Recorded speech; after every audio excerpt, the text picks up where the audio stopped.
네, 현재 리더가 미래 리더들에게 이야기합니다. 지역을 리드하라. 접속해주신 여러분 환영합니다. 네, 충남대학교 지역 선도대학 육성사업단은 열심히 살고 있는 우리의 인생 선배들에게 라떼는 말이야 들으면서 자극도 받고 취업도 성공하고 또 우리가 살고 있는 대전, 세종, 충남에 대해서 이야기하는 시간 마련했는데요. 오늘은 두 번째 시간으로 세계 최고의 수처리 기업인 주부강테크 박기택 부사장님 모셨습니다. 어서 오세요. 네, 안녕하세요. 네, 반갑습니다. 세계 최고의 수처리 기업이 우리 지역에 있다니 정말 뿌듯한데 모르시는 분들 많거든요. 좀 자랑 좀 해주세요. 소개 좀. 네. 저희가 서울에서 내려온 지 몇 년 안 됐고요. 2015년도에 대전으로 내려오게 됐습니다. 그 전에 서울에 있었고요. 남들 다 서울로 올라갈 때 왜 갑자기 대전? 저희 회사가 R&D를 굉장히 많이 합니다. R&D를 굉장히 많이 하는데 우연한 기회에 기계연구원과 R&D를 하다가 그 대전 지역이 갖고 있는 잠재력을 발견하게 됐던 거죠. 네. 그래서 본사가 전체가 다 대전으로 내려오게 됐습니다. 그래서 그 내려오면서 물론 그 많은 고민도 있었고요. 그 직원들의 문제, 뭐 해서 이탈 문제도 있었고 고민을 많이 했었는데 다행스럽게도 이탈 직원 거의 없이 대전에 내려와서 전 직원이 다 행복하게 잘 살고 있습니다. 아, 그래요. 올해로 횟수로 6년째, 7년째가 됐는데 네. 내려왔더니 뭐 만족하세요? 잘 내려왔다 하세요? 저희 회사 당연히 만족스럽죠. 저희가 전국을 그 지자체를 다 방문을 하기 때문에 네. 위치상으로도 굉장히 유효한 위치입니다. 교통의 요충지. 네. 예. 그래서 저기 뭐 부산은 갔다 오도 당일에 네, 올 맞아요. 수도 있고요. 또 출퇴근 시간이 서울하고는 비교가 안 되게 굉장히 짧기 때문에 저희 일과 삶의 균형을 굉장히 중요시하는 회사의 지침상 오, 좋은 회사네요. 예. 6시에 와이프가 부르면 6시 반에 나타날 수 있는 구조, 오. 뭐 그런 것도 굉장히 좋고요.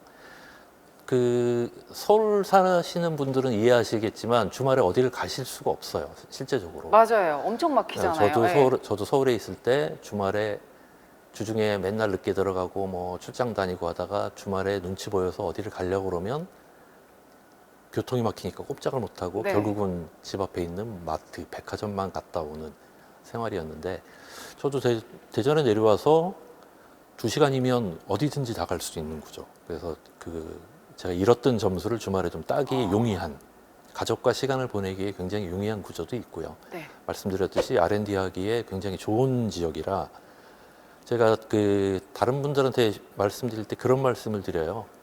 저기 대전에 전민동이라는 동네가 있는데 네. 저희 전민동 가서 짱돌을 들고 확 집어 던지면 저녁에 김 박사 아니면 이 박사님 만난다고. 맞아요. 예. 그 R&D에 대한 기본적인 인프라도 굉장히 많고요. 그리고 그것보다도 더 중요한 거는 이분들이 대부분 출연연에 계시다 보니까 개방돼 있는 의견을 갖고 계세요. 그래서 서울에서는 기업연구소 사람들과 얘기를 하게 되면 그 정보를 공개를 잘 안 하십니다. 그러니까 저희 같은 사람이 말을 듣기가 되게 어려운데 이 지역은 정출연 출신들이 개방돼 있고 기업들을 도와주시려고 하는 의지가 있으시기 때문에 그런 면에서 굉장히 정보 획득도 용이하고요. 굉장히 좋은 지역이라고 생각을 합니다. 일단은 사업하기에 인프라가 너무 좋다고 네, 말씀을 해 주셨어요. 만족도 하시는 것 같은데 지난 시간에 지금 우리가 무엇을 고민해야 할까라는 주제로 강연을 해주셨는데 오늘 이 시간에는 그 강연에 대해서 강연에서 못다한 이야기 또 궁금했던 이야기에 대해서 잠시 우리 소회도 나누고 함께하는 시간 갖도록 하겠습니다. 지금 서울에서 오셨고 여기서 지금 자리를 잡아서 활동을 하고 계신데 우리 이 지역 선도대학 육성 사업도 우리 지역의 우수한 인재가 밖에 나가는 게 아니라 우리 동네에서 취업하고 결혼하고 세금도 내고 우리 지역을 잘 이끌면서 살아가자는 의미의 그런 사업이거든요. 그런 의미에서 우리 부강테크 박기택 부사장님 정말 잘 오신 것 같습니다. 역으로 들어오신 거여서 네. 그렇다면 처음부터 입사를 부강테크로 하셨나요? 아니면 정말 좋은 대기업, 큰 대기업이 있다, 뭐 스카웃돼서 오신 건가? 어떻게 사회생활 하신 건가요? 그러니까 저는 원래 엔지니어가 꿈이었어요. 그래서 뭔가를 만들고 뭔가를 또 뭐 부시고 네. 집에 TV가 남아 있는 게 없었고 라디오가 남아 있는 게 없었죠. 엔지니어가 저는 꿈이었습니다. 그래서 처음 출발을 다른 회사에서 시작을 했고요. 그때는 당연히 대기업이었어요? 어땠어요? 아니 네. 대기업은 아니고 제가 전문 오. 엔지니어 회사였습니다. 그래서 거기서 다니면서 이제 뭐 꼭꼭 그 스카우트 제의도 받고, 네. 그러니까 소위 말하는 뭐 대기업에서 또 받고 했었는데 부강테크에서도 받았었죠. 그래서 그 부강테크에 오게 됐습니다. 근데 그때 당시에 대기업을 안 가고 아주 조그맣고 되게 어려울 것 같은 부강테크에 오게 된 이유가 그 엔지니어로서 자유도가 굉장히 높아 보였어요. 내가 하고 싶은 걸 할 수 있는 기회가 있어서 부강테크로 왔고요.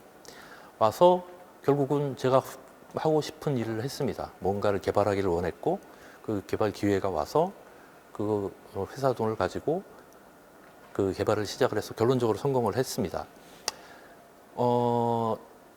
제 친구들은 그래요. 제가 원래 이렇게 만지고, 만들고, 부시고 이런 걸 좋아라 하니까 너는 회사에서 월급 받아가면서 취미 활동을 한다. 그렇네요. 네, 네. 맞습니다. 저도 그렇게 생각을 하고요. 그 좀 젊은 친구들한테 그런 말씀을 드리고 싶어요. 소위 지금 뭐 보시는 공무원, 네. 대기업, 맞아요. 뭐 이런 그런 길도 있고요. 근데 가장 큰 본질은 뭐 강연에도 잠깐 말씀을 드렸지만 내가 뭘 좋아하냐거든요. 저는 제가 좋아하는 일을 했습니다. 취미 활동을 했고, 그러니까 취미 활동을 하니 하루에 8시간 해도 안 지쳐요. 재밌으니까. 네. 일요일 날 집에서 TV 보다가 머릿속에서는 자, 이거는 어떻게 해보지? 이러면 이러면 될까? 안 될까? 이런 생각이 막 들고 월요일이 기다려지는 거죠. 그러니까 하루에 10시간도 일을 하고 뭐 14시간도 일을 합니다. 근데 이게 일이 아닌 거죠. 저한테는 그냥 취미 활동, 신기한 일, 재밌네? 이러면 재밌겠는데? 그렇게 일을 하니 당연히 성과가 나올 수밖에 없겠죠. 그러니까 열심히 일하는 것만으로는 사회생활에서 뭔가가 부족하고요. 많은 사람 중에 최고가 된다는 것 열심히 해서는 전 아니라고 보거든요. 본인이 정말 좋아해야 되는 거죠. 꼭 대기업 안 가도 꼭 공무원 안 돼도 내가 하고 싶은 뭔가가 있다면 그것만 있으면 그 일에서 성공할 수 있는 기회는 굉장히 많다라고 생각을 합니다. 그 성공한 인생이란 말이 이런 게 있어요. 내가 좋아하는 일이 취미가 돼서 그게 직업이 돼서 생계가 되면 제일 첫 번째 네, 좋은 거고, 맞습니다. 내가 그냥 잘하는 게 직업이 돼서 내가 좋아하는 취미를 할 수 있는 거, 그것도 성공한 인생인데, 지금 우리 박기택 부사장님은 더할 나위 없이 성공한 인생을 살고 계세요. 네. 제 집사람만 싫어해요. 나가면 안 들어오니까. 아이들은. 네. 아이들도 역시 마찬가지죠. 어렸을 때 아빠가 잘 집에 없으니까 뭐 싫어하는데 저는 저희 아이들한테 똑같이 얘기를 하거든요. 네. 이제 좀 커서 이제 대학교를 갈 때가 됐어요. 좀 결혼을 늦게 했지만 저희 아이들한테 똑같이 얘기를 합니다. 네가 뭘 해서 재밌을지를 먼저 찾아보고 거기에 맞춰서 학교도 가고 거기에 맞춰서 사회생활도 준비해야지. 그러니까 지금 이 방송을 보고 있는 우리 미래 인재들 친구들은, 그러니까 부모님한테 너무 말씀도 들어야겠지만 끌려가기보다는 내가 정말 뭘 좋아하는지, 네. 취미가 될 수 있고 직업이 될 수 있는 게 뭔지를 탐색하는 게 가장 중요한 거네요. 네, 그렇죠. 그러니까 뭐 말씀드렸듯이 한 30년 정도 최하 30년 정도 사회생활을 해야 되는데 내가 싫어하는 일을 하면서 월급만 받으면서 생활을 한다. 30년이 얼마나 불행하겠어요. 네, 그 중에서 어느 부분은 내가 정말 좋아하는 일이 있다면 나머지 90%가 좀 힘들어도 10% 가지고 이겨낼 수 있거든요. 근데 요즘 또 삶이 또 너무 힘들다 보니까 또 주식이 또 화랑새잖아요. 네. 다들, 그러니까 우리 청년들이 이렇게 생각도 할 거예요. 대충 하나 어디 적두고 그냥 주식이나 하면서 편하게 살자라고도 생각하는 친구들이 있는데, 그런 친구들한테는 마찬가지죠. 그러니까 그게 좋으시면 네. 그렇게 살 수도 있어요. 살 수도 있는데 과연 내가 그걸 진짜 좋아하냐는 거지.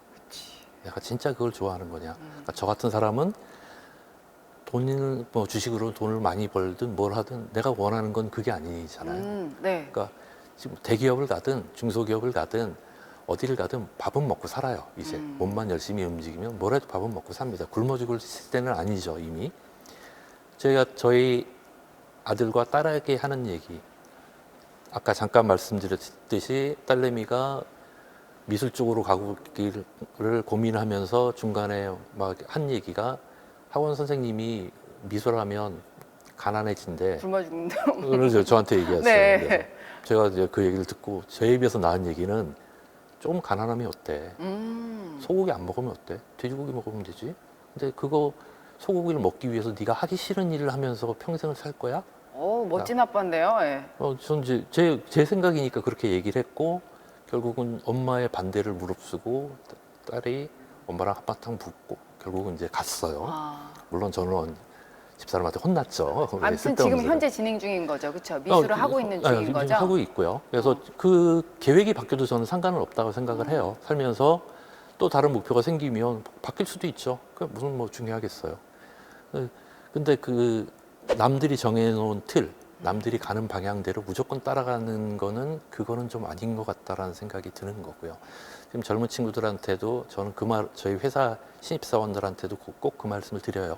그래서 우리 회사가 되게 다양한 기술을 가지고 다양한 일을 합니다.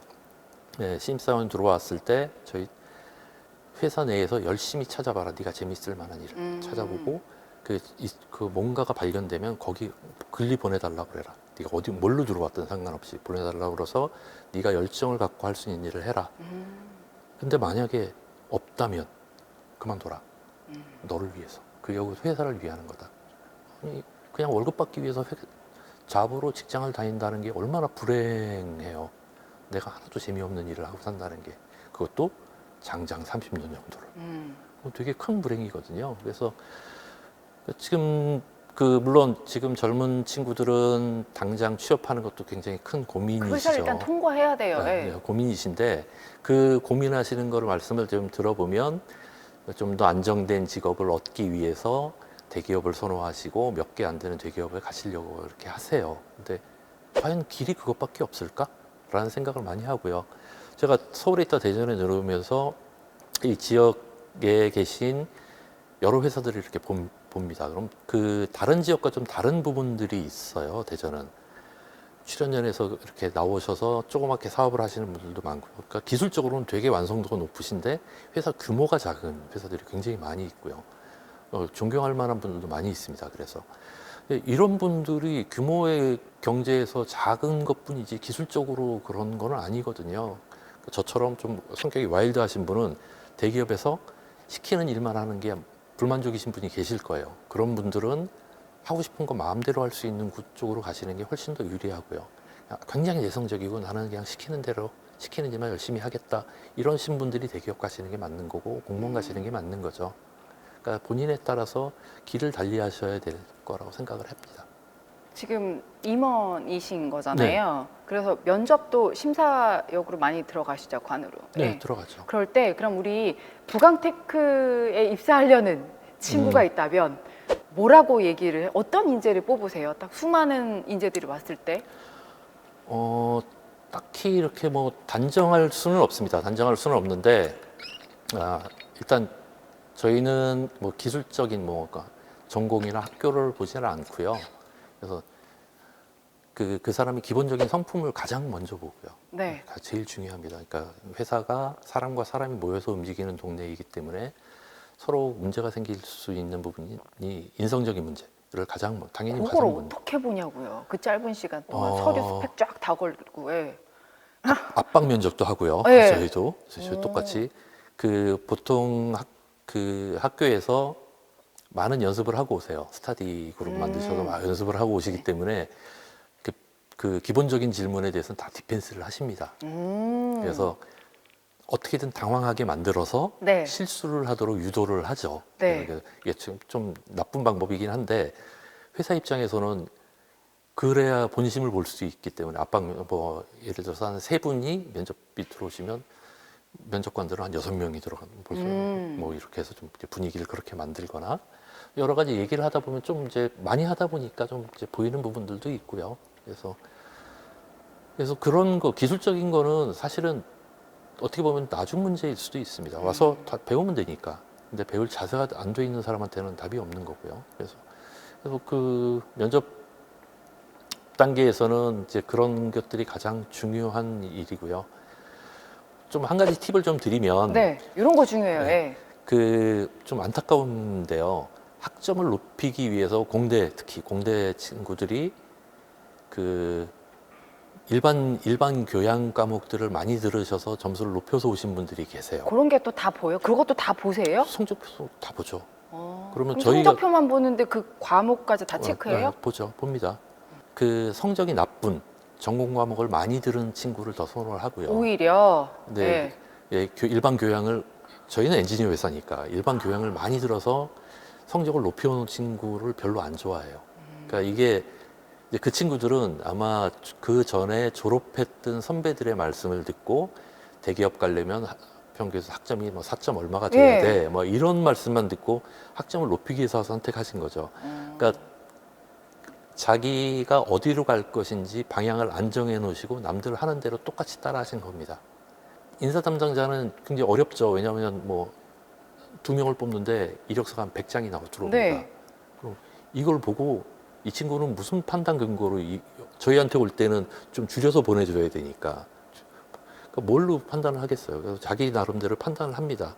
근데 제 입장에서 두 번째로 가장 좀 걱정스러웠던 부분이 뭐 지엄하신 아버지와 뭐 인자한 어머니 버전으로 출발하는 자기소개서 평범한 가정에서 태어나. 이거는 안 쓰셨으면 정말 좋겠어요. 그러니까 저희 같은 그러니까 공돌이 회사들은 엔지니어들은 내가 어떤 일을 했고 학교에서 어떤 연구를 했고 이 과정에서 뭘 느꼈고 그래서 내가 어떤 결과물을 만들었다라는 포트폴리오를 만드시면 훨씬 더 설득력이 있거든. 내가 이런 연구를 했는데 설사 그게 실패를 했든 성공을 했든 이 과정에서 내가 뭘 느꼈다.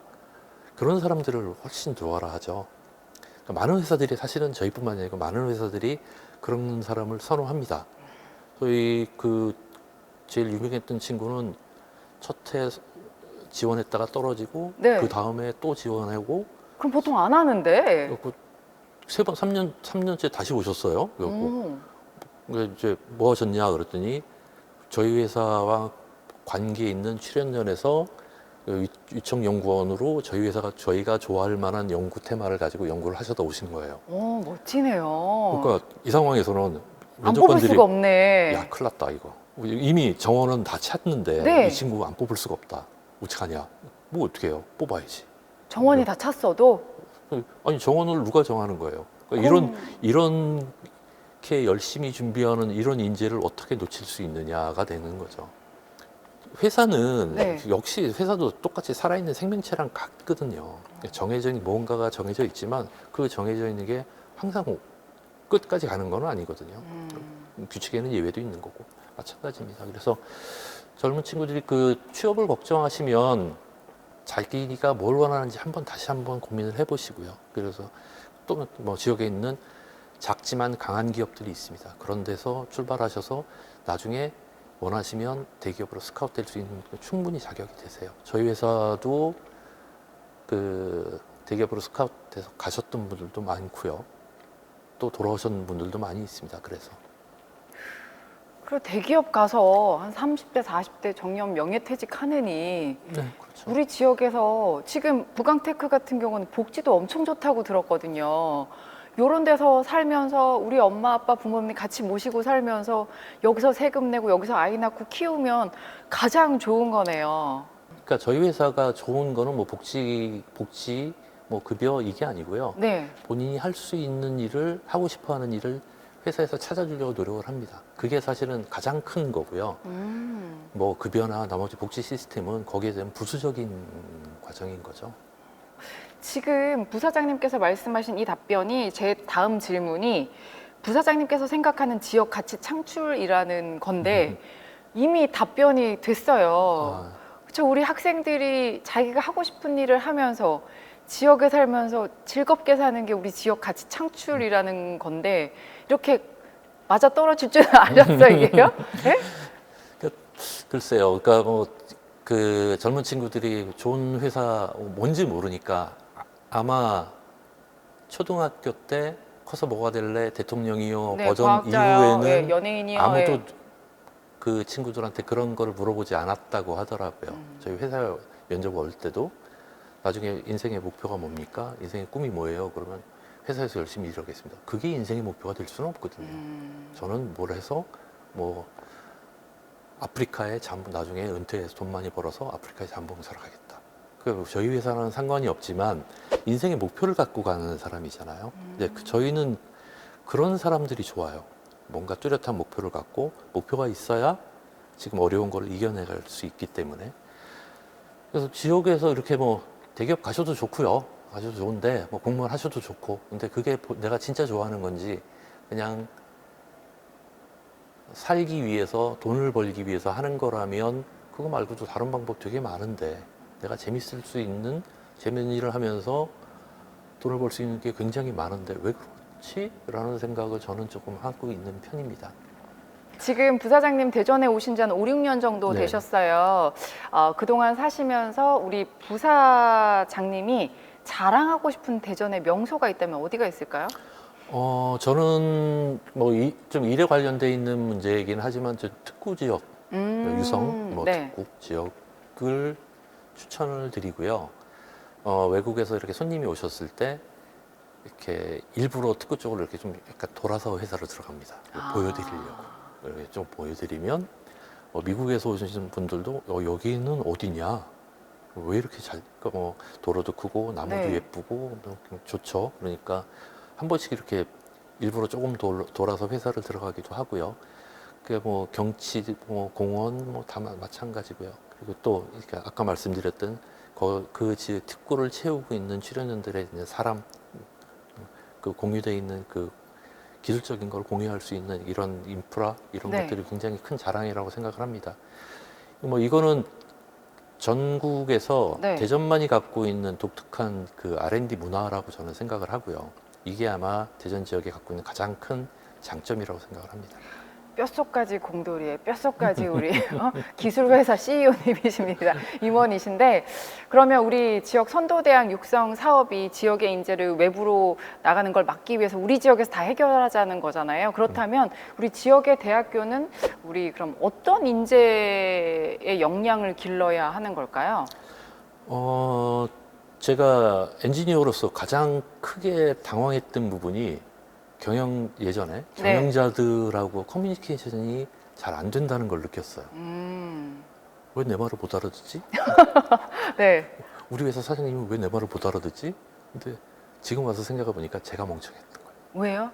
경영자가 보는 시선을 제가 이해를 못했던 거죠. 저는 엔지니어니까 엔지니어 수익내야 관점에서 되잖아요. 예. 엔지니어 관점에서 보는 거고 경영자들은 전사체적인 큰 틀에서 이렇게 보시는데 제가 그거를 이해를 못한 거예요. 그래서 저는 학교에 계신 엔지니어 분들은 아마 경영이나 이런 쪽을 조금 보시고 사회생활을 시작하시는 게 좀 유리하실 거라고 판단을 해요. 그러면 회사가 어떻게 가려고 하는구나를 이해하고 대응할 수 있기 때문에 그래서 좀 경영이나 뭐 회계까지는 몰라도 경영 정도는 그래도 조금 보고 오시는 게 본인한테 유리하지 않을까.